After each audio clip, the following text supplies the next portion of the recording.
Adriana, when you're speaking. Okay.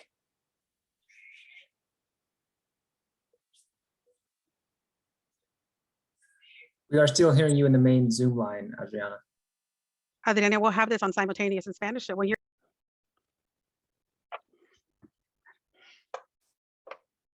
All right, well, why don't we go ahead and try to get started here, and hopefully we resolved the technical issues. Welcome, everybody, and thank you for being with us this evening. This is the Sequoia Trailer Park Community Meeting hosted by the County of San Mateo. Tonight's meeting will be provided with live interpretation in Spanish. The phone number to access that live interpretation is 1-877-568-4106. If you have a screen, you can see that phone number on the screen. And the code to enter is 877-394-869#. And Adriana, if you could please provide those instructions in Spanish now.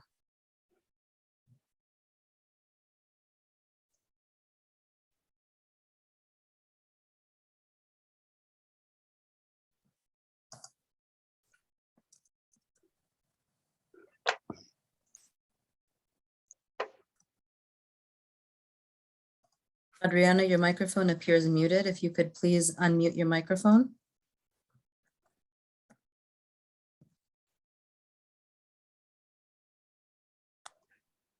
Okay. It's because I'm using two applications here. I've never done this before. It's a mess. It's like, normally everything is handled through one single application. This just doesn't. Adriana, can we go ahead and we have you live on the call? Can you please repeat this? Yeah, in I'll go ahead. Spanish, I'll these go ahead and do instructions? Thank you. consecutive instance. Yeah. Okay. Adriana, the instructions are up on the screen. Okay, las instrucciones están en la pantalla. ¿Le puede explicar, por favor, a qué número que pueden llamar? Sí, para tener. Y el código.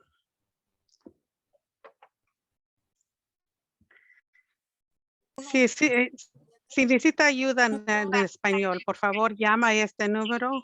Va a ser lo que está allí.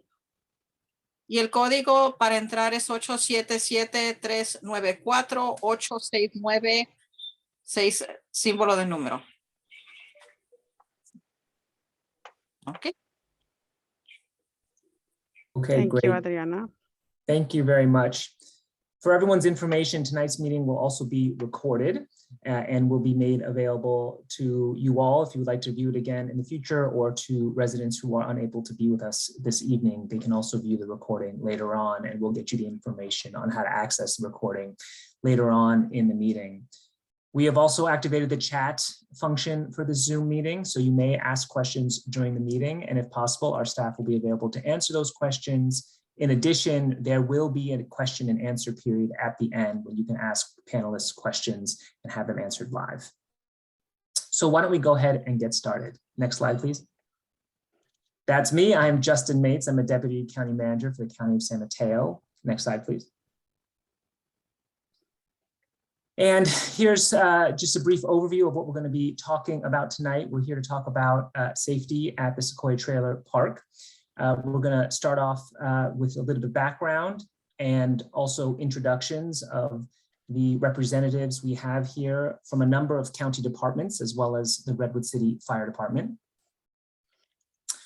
We'll go over the purpose of this meeting and why we're here. And that's really mainly, like I mentioned, to talk about safety at the park.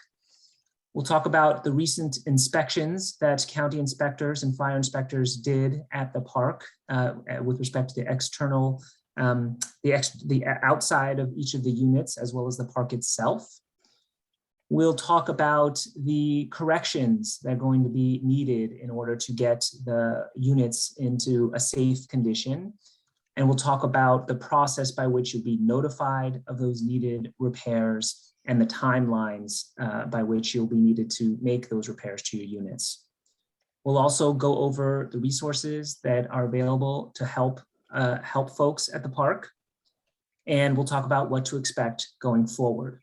Finally, we expect there will be questions, and we're here to answer your questions as best we can at this point, and that will be what we'll reserve a good amount of time for at the end of the meeting. Next slide, please. So this is the background and why we're here. And our number one priority for this meeting, but also for this entire process, is the health and safety of all Sequoia Trailer Park residents, particularly with respect to fire safety. Under California law, mobile homes and mobile home parks are required to comply with certain safety standards to protect the health and safety of residents. As you all may recall, there was a recent devastating fire that destroyed a unit at the Sequoia Trailer Park.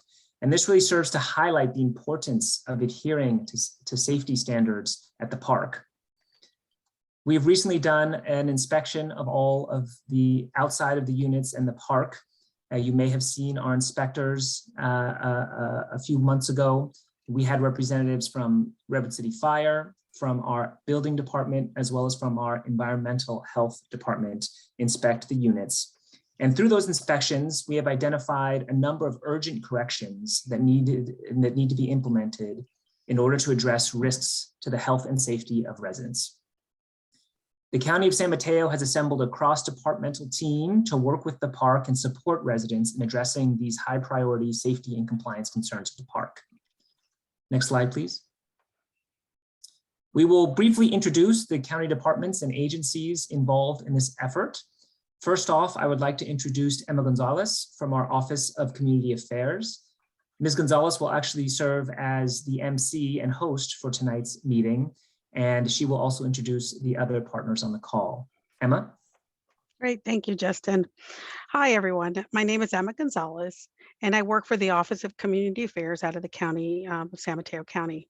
Some of you I might have already met from a previous project that I worked on just down the street, which is the Redwood Trailer Village.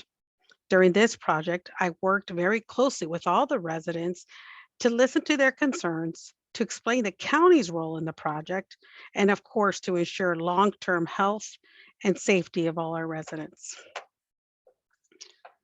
We are tonight, as I mentioned, our role of the Office of Community Affairs, our role in this particular project will be to provide outreach and education to the Sequoia Trailer Park residents.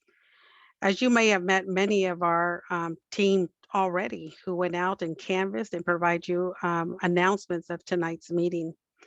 Our team will also assist with interpretation services, as well as finally, we want to stay connected with you and make sure you're getting the most information that's updated and timely. So we're going to ask you to subscribe to our Google form or provide us your contact information. And many of you have already done that, so we were able to provide you a direct link to tonight's meeting. With me today, as I said, and Justin mentioned, the county has assembled a cross-departmental team of experts that are with us tonight. And to each partner will introduce themselves and their role to the project. So let me begin by the Redwood City Fire Department. And that is Garth Harris, please. Good evening, everyone, and thank you for attending.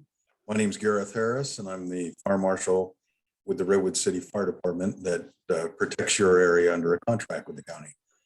You're always welcome to contact our fire department directly, and our number is 650-780-7400 if there's anything the fire department can do to assist you. Thank you. And another one, a part of our experts, is our Director of the Environmental Health Services, and that's Heather Forshey. Heather? Hey everyone, Heather Forshey, Director of Environmental Health, as Emma said, and we perform routine inspections of mobile home parks on behalf of the State Department of Housing. And we have, been out to the property, and you may have met our lead inspector, Eris Veloso, who can avail himself to questions outside of this meeting. So we look forward to working with you. Hi, thank you, Heather. And then also our Director from Planning and Building, Steve Bonowitz. Yes, good evening, everyone, and thanks for joining us. I'm the director of the Planning and Building Department, and our job is to make sure that everything that's constructed on the property adheres to the building code that we're in charge of enforcing. And I have with me tonight Fred Lustenberger, our building official, and we'll be talking more about our role in the project in the next coming slides. Thank you. Thank you. Another one of our experts tonight is the Director of Collaborative Community Outcomes, Selena Toyley. Hi, good evening, everybody. I'm from the Human Services Agency. Our office is here to help any residents in need. We are located at 2500 Middlefield Road. And I also work very closely with the Fair Oaks Community Center. We do have a representative here on the line tonight, Miguel, who's here just to listen in and can provide support at a later time if you need. Thank you. Nice to meet you. Thank you. And then also we have our Department of Housing, Douglas Frederick. And so thank you. Where is Douglas? Doug? Yes, hi, I'm Doug Frederick, the Housing Program Manager for the Department of Housing. Also on the call are Yesenia Jimenez, who will be our main contact between residents and the department, and Nyla Kim, who is a senior specialist that will work on this project as well. We're working with Rebuilding Together to try to arrange to have some assistance for some repairs to units when those are possible. So we look forward to working with you all. Thank you, Doug. And then we'd like to introduce from our Board of Supervisors, Warren Slocum's office, Maggie Cornejo. Maggie? Thanks, Emma. My name is Maggie Cornejo, and I'm here representing Supervisor Warren Slocum's office, who is the supervisor for North Fair Oaks. Thanks for having me. Thank you. Next slide, please.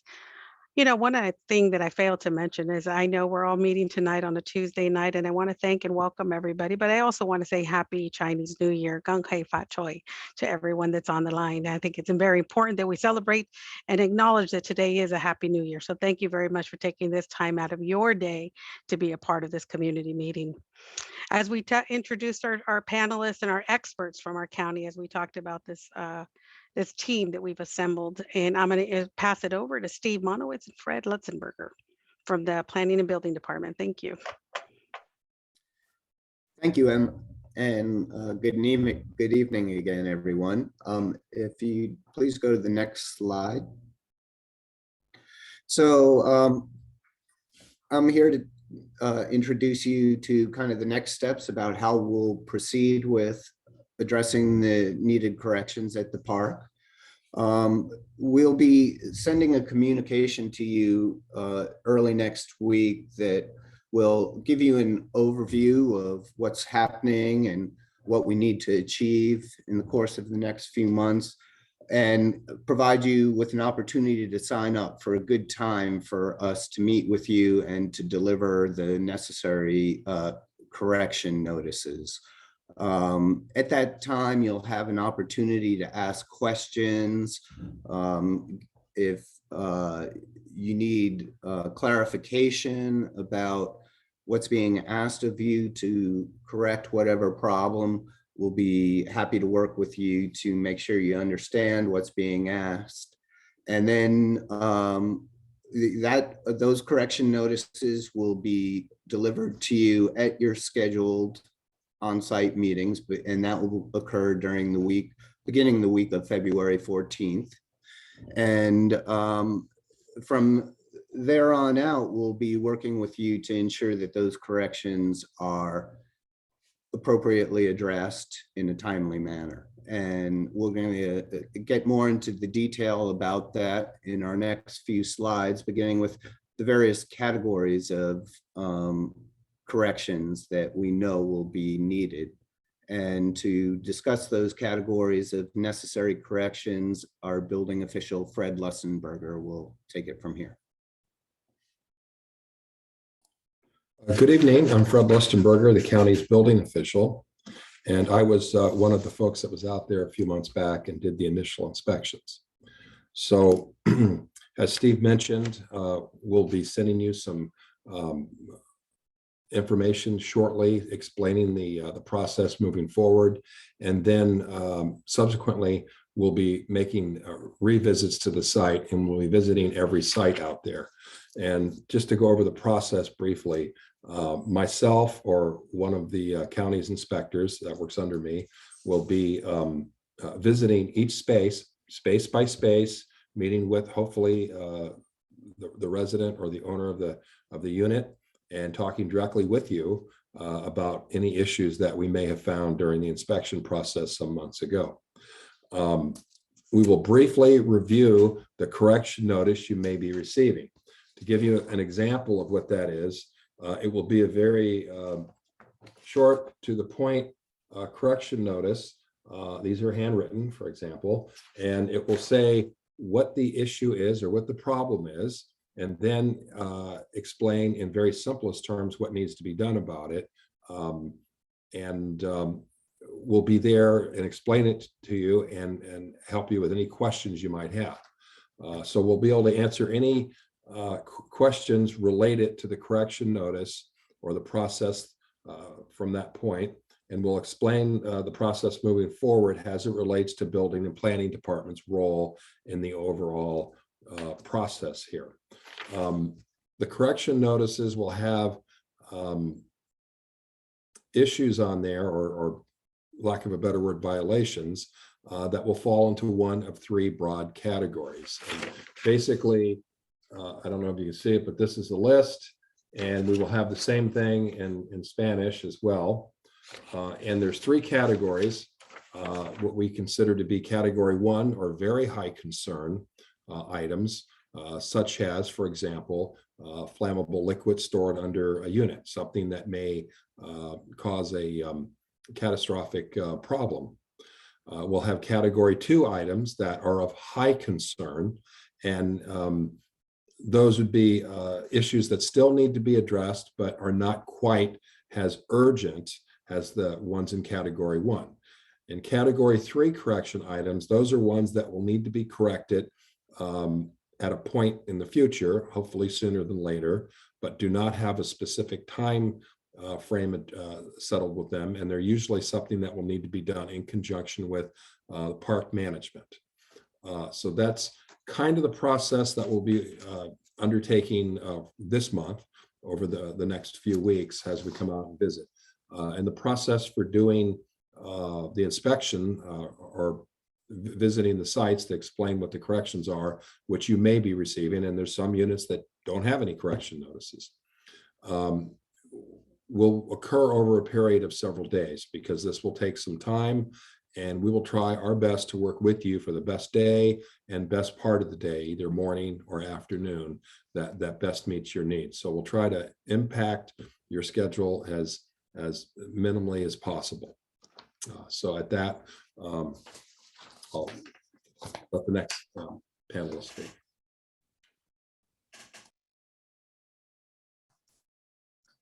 Thank you, Fred. It looks like we may be having an issue with the slideshow, so apologize. There we go. There's a little bit of the overview of the categories you just described, Fred, with the various categories and just a couple of examples from each of those categories. Maybe we could just stop on this slide for just a second to allow folks to read before proceeding, Emma. Yes. Can you go back, Deanna? Can you just allow just a few minutes just so that everybody can see those samples?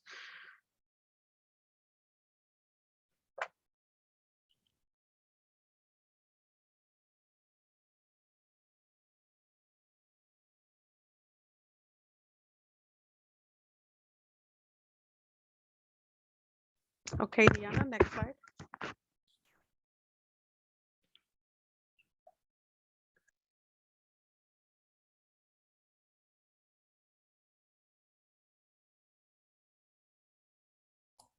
I might make one comment, if I could, on the under where it says corrections, and it says category 2 within 60 days. Actually, that's within 90 days. And in category 3, we don't have a specific day time frame on there. That one will be done hopefully within 90 days, but something that we'll be working with park management on to undertake some of the items there. So I just wanted to let everyone know that's where we kind of set that.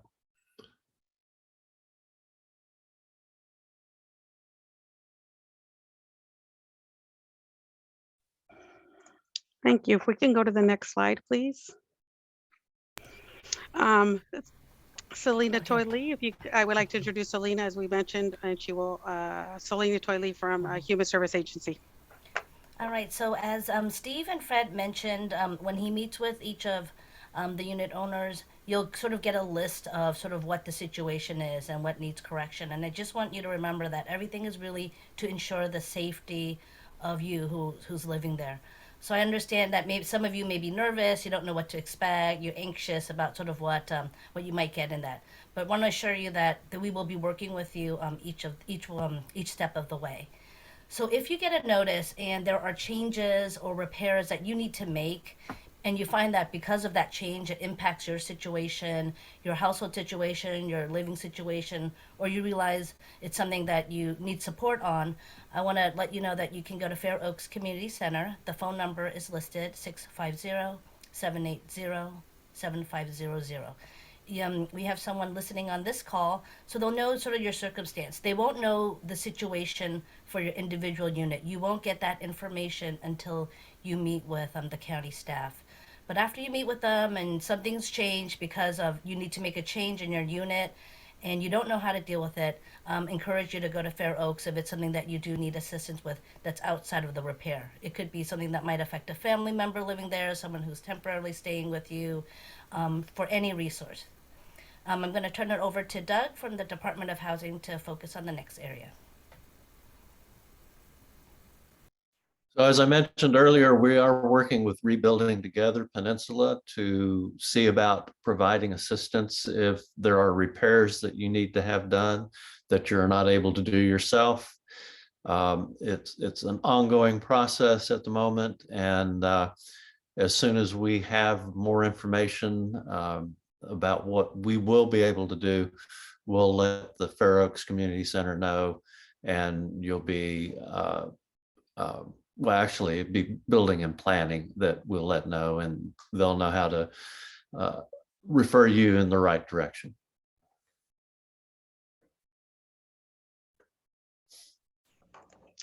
Next slide, please. So I think you're all asking, what's next? What do we do? Next slide, please. You know, as planning and building, Fred mentioned, you'll receive and review your notice of correction. You'll first get that overview letter, and then it'll be very much, and that's the overview letter that we delivered next week. We'll have that available in both English and Spanish. Your official notices, individual, that's unique to your unit, will be given out at the site meeting when they meet one-on-one with you at your individual site meeting. And those that have no notice, or there's no action needed. But the next steps is really, once you get your notice, is for you to identify and develop a correction plan for your unit accordingly.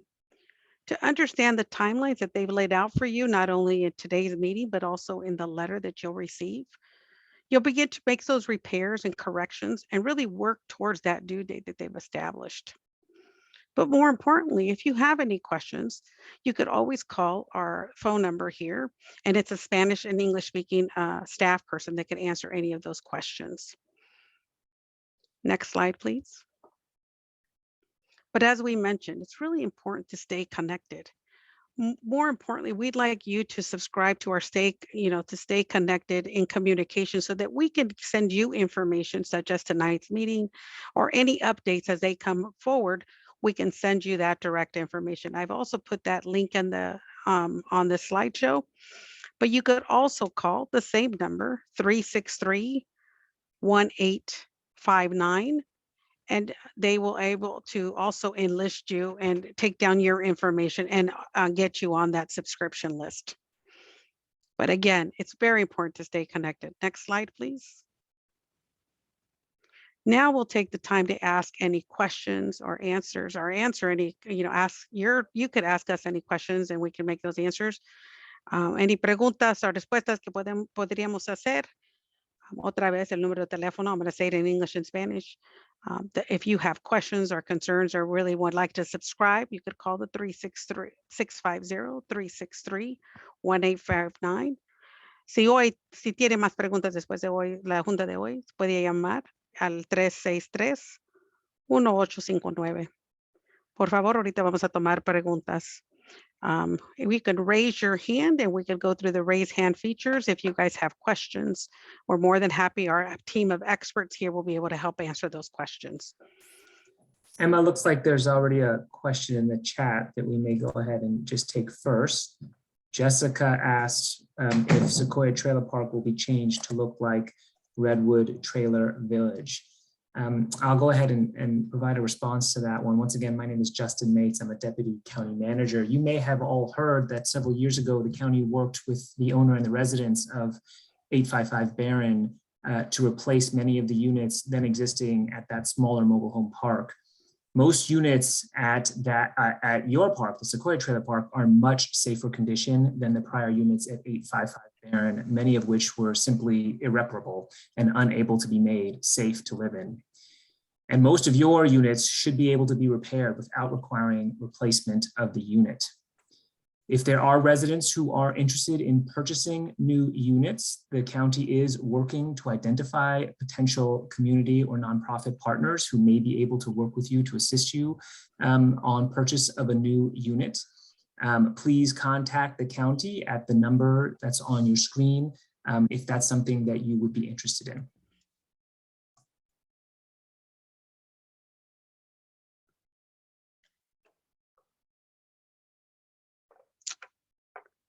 So we're going to go over to the raise hand features and to the attendees and see if anybody has any hands up, and then we could go through those questions. If anybody has their hands up. I don't see any hands up at the time. Not to say that you will have any, but we can also check on we have one now. Annika, if you'd like to, we can we allow you to speak, and I want to open that. Please go ahead. Yes, I'm just curious. I saw the category 1, 2, and 3, and I know that it said February 14th you'd be providing notices. I know you guys are some people are giving up date night to come do that, but will they say the category on the letter, or are we supposed to remember from the slide that you just showed what the category we're receiving is? Let me have Fred or Steve. Can you answer that question? Yeah, we're going to have you'll be getting a copy of the category list that I showed with every resident will get one of those ahead of time. So you'll be able to take a look at those. Very good. For me, that's clear. Annika, I also want to remind you that we will not be delivering that on and interrupt your dinner on Valentine's, but it will be sometime that week of.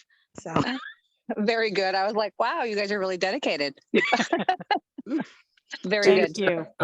Just a quick additional point on that too. You will be receiving a letter that generally describes the categories, but each unit will be receiving a notice tailored to any issues or repairs that are identified for that unit. You may not have repairs in every category. There may be units that don't have any repairs. So the categories are really just a descriptive thing to help you all understand the types of corrections that have been identified, as well as the different degrees of priority assigned to those different categories. But each individual notice will specify the corrections that you need to do for your unit. Very good. Very good. For me, it's clear. Good.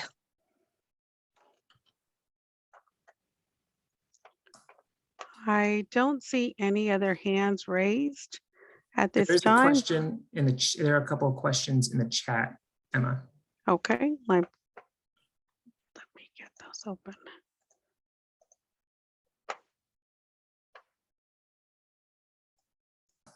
Are the rules the same for the mobile homes versus RV? Is that I'll direct that question to Heather and or Steve. And I'll- county council might be able to get. Sure. go into there.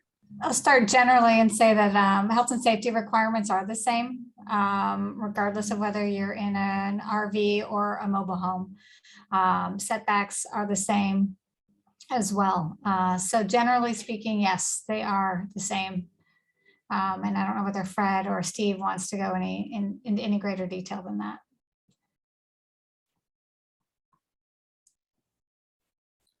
I think that's accurate. I don't have anything to add. The next question in the chat box is, if people don't correct the problem, will they be eventually evicted? Steve or Fred? Or I can take that Rosalie? question.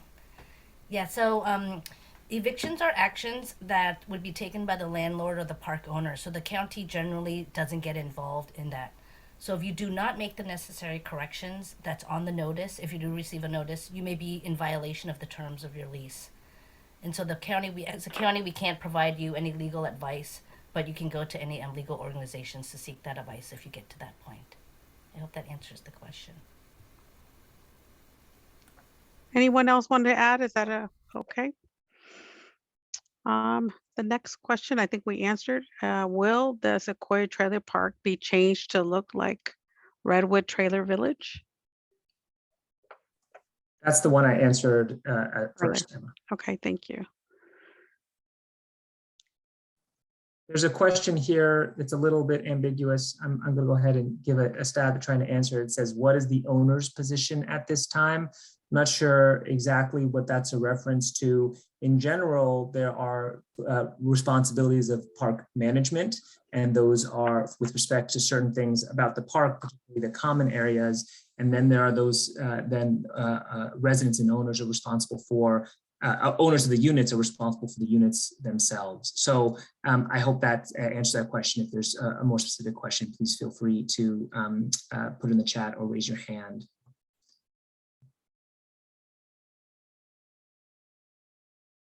Also, Emma, I was wondering, I'm not sure if if the Spanish interpretation is working now, but also if we need to specifically ask on the Spanish interpretation line if there are any questions.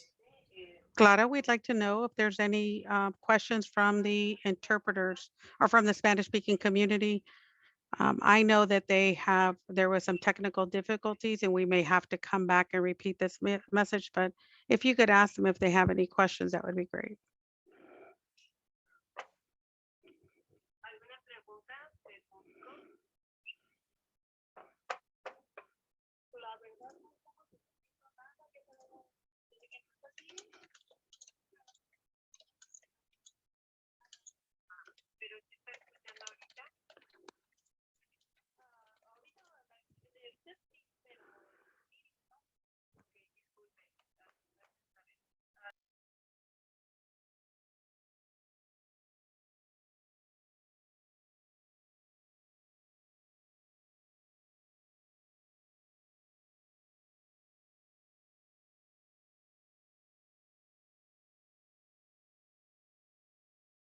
Clara, can you ask them if they're able to stay on a few minutes after this meeting, and we can go through the meeting slide again as you are now on the call?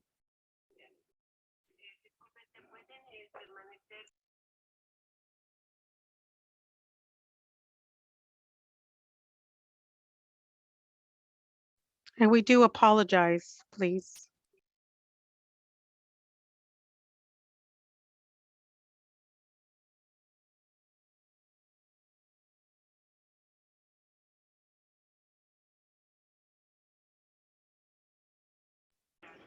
Justin, what we're going to do is we're going to remain on the line for this and redo for the Spanish speaking and repeat it due to the technical difficulties. Meanwhile, we do have a raised hand from Bill and Eva Victoria. So I'll start with Bill. Bill, I'll allow you to talk. Hey, thank you, Emma. I was wondering if any of these conditions, since a number of these living situations have been extant for some time, will they be accepted as pre-existing or grandfathered in the timetable that you're working on here? I have another follow-up question also. Thank you. Yeah, Bill, great question, and I'll refer that to our building inspector, Fred Lutzenberger. Or Steve. Well, Bill, we're looking at certain things, certainly were what we call legal non-conforming. The spacing of the spaces in the park, for example, they don't meet the letter of the requirements in the state codes that we're looking at. So we've had discussions, and we've had much consideration of looking at that. So yes, to answer your question, we have, but for specific units, that doesn't really apply to the units themselves, because they're under the Department of Transportation when they were constructed. And so, for example, if someone took a unit that was manufactured and met all the requirements at the time it was manufactured in, say, 1975, for example, as long as it's kept in that original condition, then yes, that's the time frame that we're looking at. We wouldn't expect to meet a newer code.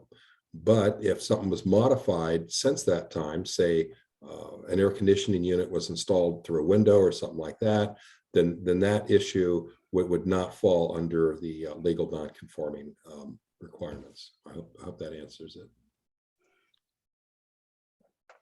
Bill, I believe you have a follow-up question, and I'm going to unmute you as well. Thanks. I appreciate it. Well, some of the concerns that a number of residents have, for example, the air conditioning units that would be considered window units. Some are put in windows, some are put into walls that don't have windows and all that.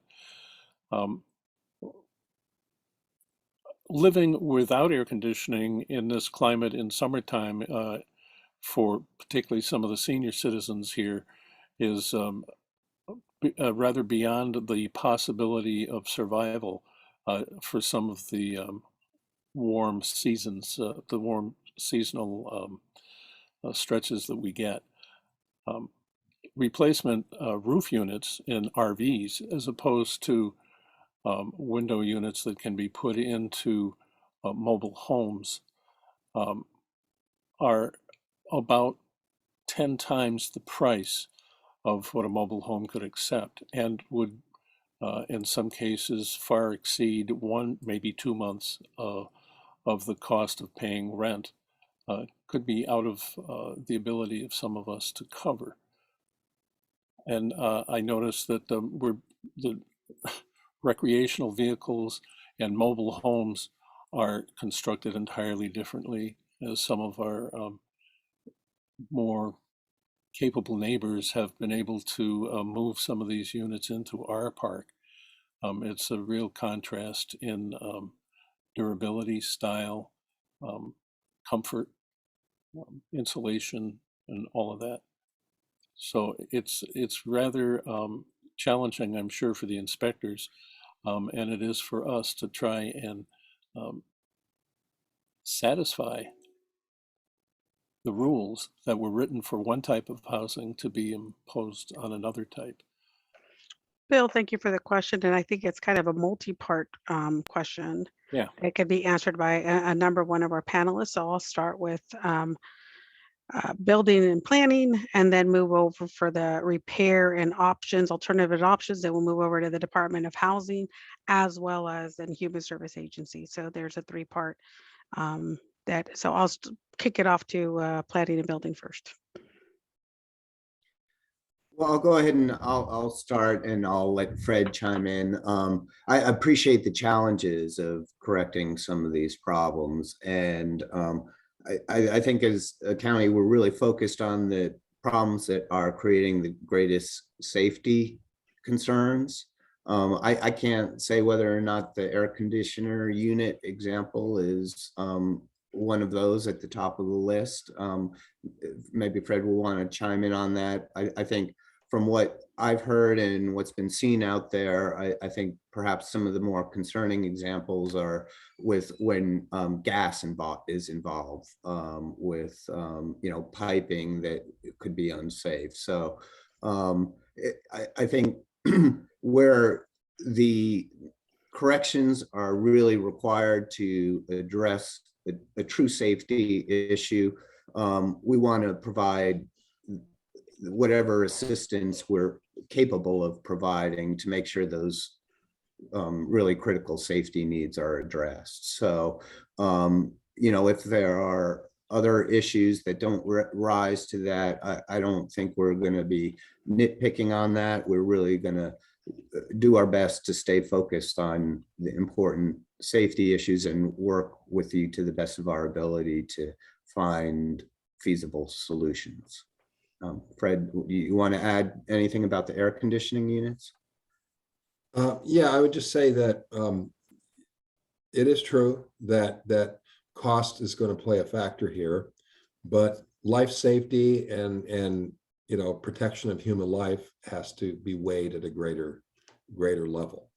And when we take a product that is designed and built specifically to be installed in a conventional framed house, and we utilize it in a different way, rather that's an RV or mobile home or what have you, we are using that product that may be contrary to the listing of the product and to the codes that relate to the installation. And we have to weigh that against you know, the financial difficulties you might have in making the original air conditioning unit work. But if there's some way that we can get somebody who's certified by the manufacturer of the RV to be able to identify a way to put that air conditioning unit, for example, in a safe, compliant way where it's not going to pose an electrical hazard, a fire hazard, or condensate waste hazard. There's various things. The reason the codes are there to begin with is to make sure that hazards and situations that may not be readily apparent to many folks, even the owner of a unit, to protect you. And that's where we come in and we try to look at those issues. And yes, we get it. It costs more to fix the original air conditioning unit than it does to go to a big box store and put one in a window. But the true cost may be you know, the life safety and the protection of the individual. So we have to look at all things like that. And it's probably best addressed when we're out looking at and do our site visits over the next few weeks, and we talk to everyone individually. We can explain in more depth specifically to each unit that may have this particular issue or other issues, other ways forwards. I was able to contact in my research a few months back 3 separate individuals that do work on manufactured and trailer homes, and who would be willing to come out. So that is a resource that we'll try to share, and maybe that's one avenue to go down. But I would just say that we are cognizant that cost is a factor, and we're only looking at this from a life safety issue, what really needs to be done to protect people. Thank you, Fred. And then I think we finally hit the last question of the part of his question was also about repairs and needing assistance. Doug? Again, we're working to find a contractor that would be able to help us with that situation, depending on the type of repairs that are needed. At this time, we don't have any specific information on air conditioning units or specifics of that nature that we could comment on, but we'll update as we get more information. And Selena, I think you might be able to, oh, sorry, Doug. Sorry, no, if I could, this is Justin Mates, Deputy County Manager. If I could just say a little bit more there. I think as Fred identified, some of these things might be best discussed in these unit by unit meetings. And so you can ask more specific questions And what Doug just mentioned is for if there are residents who are not able financially to pay for the repairs or hire a contractor needed for the repairs, we are exploring potentially community partners or nonprofits who may be able to assist. But of course, you could always potentially find your own contractor and do the repairs. That what Doug was talking about is for those who are financially unable to do the repairs on their own. Yeah, and I don't have anything to add. I think just reiterating Fred's message of safety. Great. Thank you. I'm going to answer some questions in the chat box. And one of the questions we have from Mimi Garcia, can you send us a copy of the information of tonight's thing in Spanish? Definitely, Mimi and others that are on the call, we can definitely send that to you. If you could, either call us at 363-1859 or subscribe. More importantly, subscribe to that email address is at the bottom, or that URL, the tiny URL, and we will make sure that you get all that information. When we get a cell phone number, we can actually send information much more quickly. So please, Mimi, subscribe, and we can make sure that information gets to everybody here tonight. Another question that we have in the chat box: are we paying for a mobile home resident act fee annually? What does this fee provide in terms of tenant protection? I'm not sure which one of our expert panelists might be able to answer that question. And if we don't have the answer tonight, maybe we can get back to them. Emma, there was a series of answers put in the chat by Eris from Environmental Health on that one. So I believe that question has been answered in the chat. Okay, thank you very much. And I'm going through it, sorry, so I apologize. And I do want to also recognize that tonight we have someone from our Fair Oaks Community Center that's on the line on the call tonight. And so we do have Spanish speaking staff that's available at Fair Oaks Community Center. Thank you, Miguel, for joining us tonight. Miguel Andrade. Is there a person in specific to contact regarding codes? Sorry, Emma, that one again has just been answered in the chat. Okay. Has the garbage bill been answered? Okay, why is the garbage bill in the park is higher than a regular home? Who on our team of experts can answer that? If not, we could also take that question and perhaps cut back to the residents. I think that's a larger question, but perhaps our experts might have that already in hand. So Maria G, what I'm going to do is take that question and we'll get back to you, and we will confirm what those costs are that you're currently paying, and then work with our team of experts to see if we can get that response back to you. Thank you for that question. Emma. I apologize. It's been pointed out to me, and it's a great point, that when we are answering in the chat that's not coming through on our live Spanish interpretation line. So on that question, with respect to the $10 fee that was referenced, Eris, if you wouldn't mind coming off of mute and just summarizing your answer you put in the chat and anywhere people can go to get more information on that, that'd be great. So this is Heather. I don't think Eris is available to come off the chat, but we can provide a link where there is more information on the $10 fee. But it is essentially a fee that covers the cost of mobile home park conflict between mobile home park owners and residents. So we can provide that information offline as well. Email addresses and website links. Okay, thank you. We have, I'm not sure if it doesn't look like this question has been answered, but are there any violations that the park will be addressing, as it appears lots are infrastructure here and park is failing? Steve. Yes, the park is responsible for maintaining the common spaces and some key infrastructure components. So where there's needed corrections, absolutely, the park will be held responsible to take care of those. And we'll be working with park management to ensure they're addressed in a timely fashion. Thank you, Steve. And I see, Bill, do I see your hand up or is that from a previous hand up? Oh, that's a new one. Oh, great, Bill. Can you give me, go ahead. Yeah, I appreciated Mr. Lustenberger's detailed approach to this. It makes me wonder if I should have an attorney here when the inspector comes to explain how this is going to be handled for us, for our safety. Yeah, some of us are more concerned about being homeless than the level of safety for a mobile home park.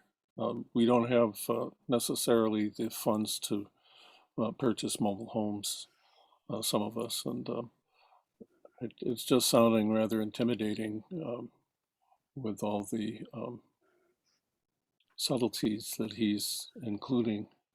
I don't know, maybe he could answer that. I don't know. Thank you. Thank you. I'll direct that question to either Steve Monowitz or Justin Mates.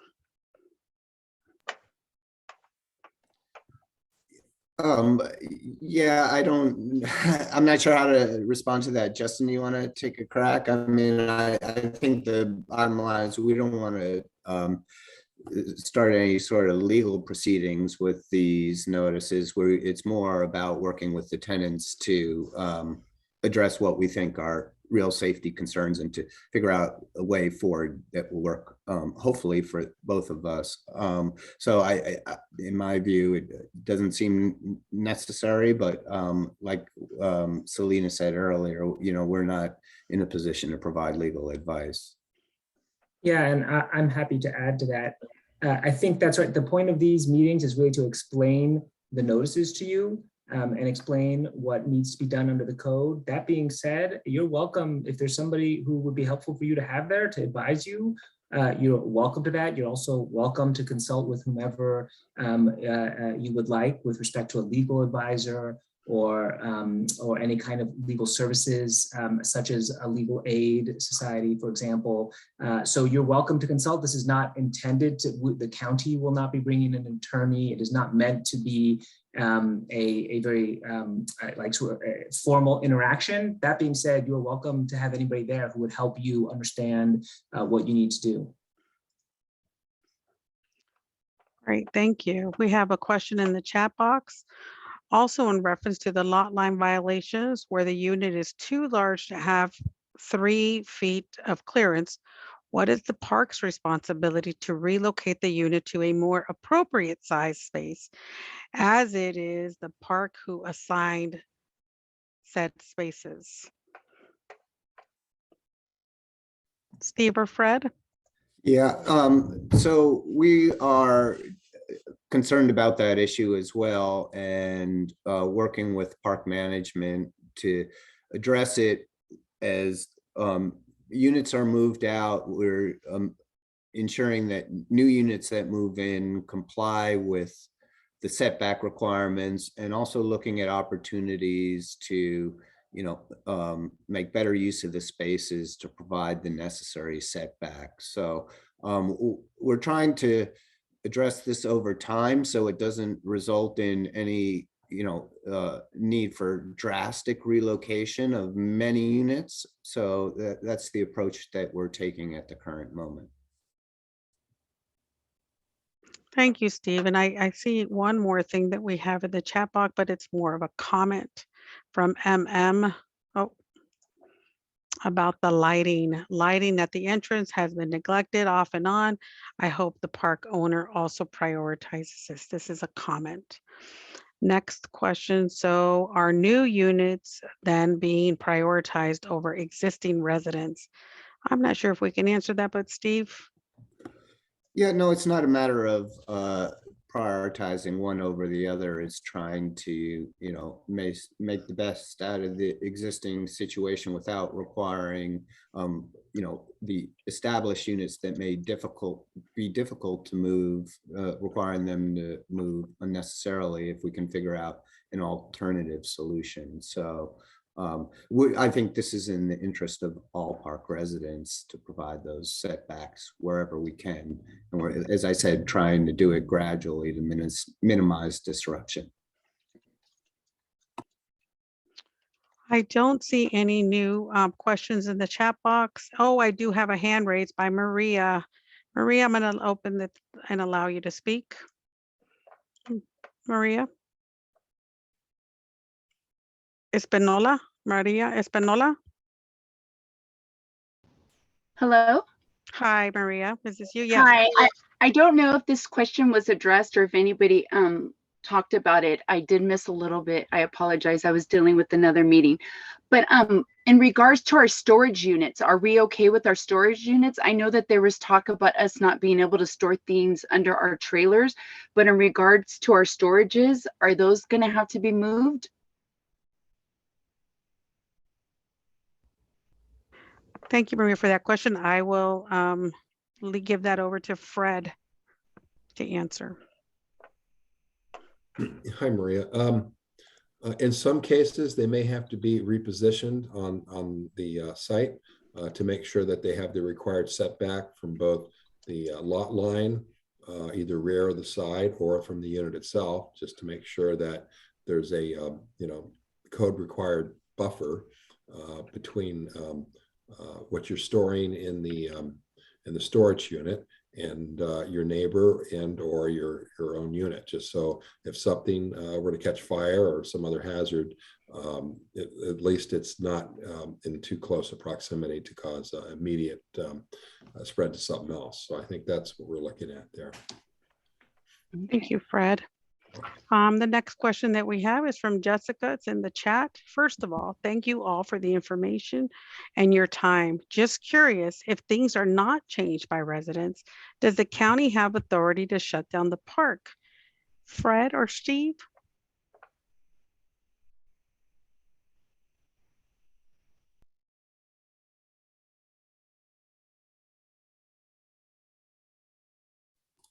I'd probably defer that to our county council as far as legalities are concerned, but I would just say that our goal is not to shut down the park. Our goal is to make the park as safe as we possibly can, and every resident as safe as we can, you know, given the circumstances. So that's the approach that we've taken with this whole process.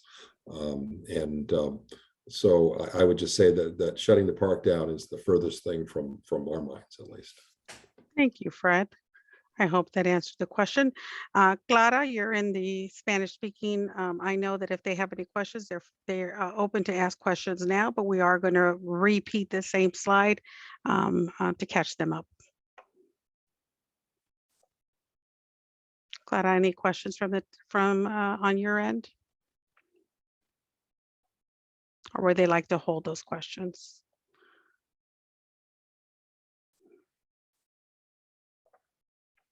We are going to now, I'm going to take that as what we're going to thank you. I think we've concluded. I don't see any additional questions in the chat box, nor do I see any hands raised.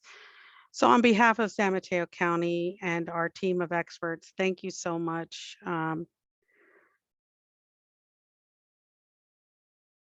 Thank you so much for participating in tonight's community meeting.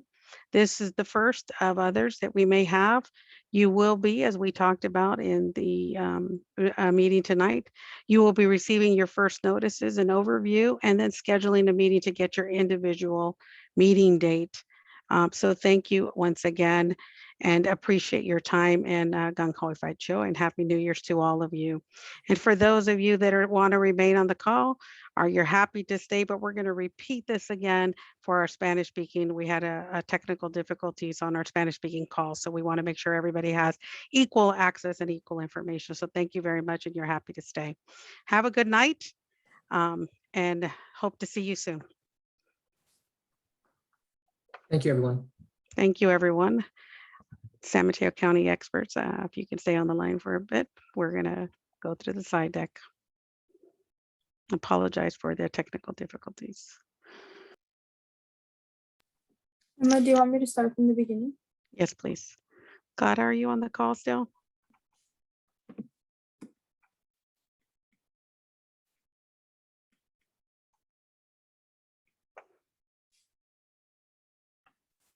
Did you see Clara on there?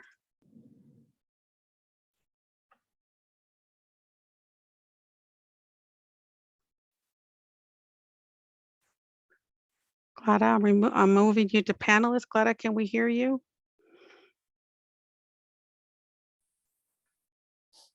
Yes, Emma, I'm here. Thank you very much. What we're going to do is we're going to start the meeting again. And if you could let our attendees know on your end that we will start, we will speak slowly so that you can do the interpretation, and then we'll allow for questions and answers. And again, we do apologize once again for the challenges that they experienced this evening, and we appreciate their time. Thank you. I will relay that. Thank you. So Justin, I think we're okay to go ahead and start.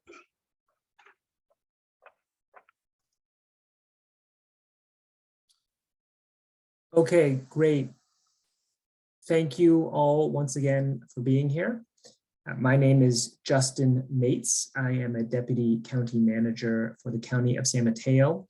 And I appreciate you all being here. It sounds like many of you may have listened to the question period. We'll go ahead and go through our slides again to make sure you have all the same information.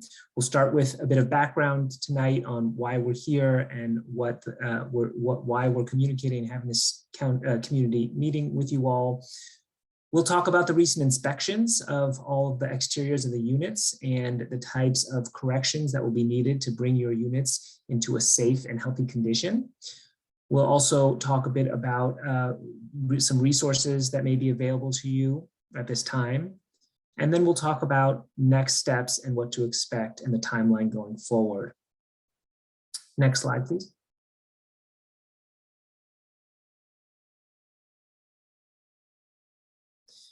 So the county's #1 priority with this project is really the health and safety of all Sequoia Park residents. As you know, there was recently a fire at your park that was devastating and destroyed one of the units. And that really serves as an important reminder of the importance of adhering to applicable safety standards. Under California law, mobile homes and mobile home parks are required to comply with certain safety standards to protect the health and safety of residents. Recently, a team of county inspectors, which included inspectors from the fire department, from county building department, and from county environmental health, did an inspection of the park and all the units.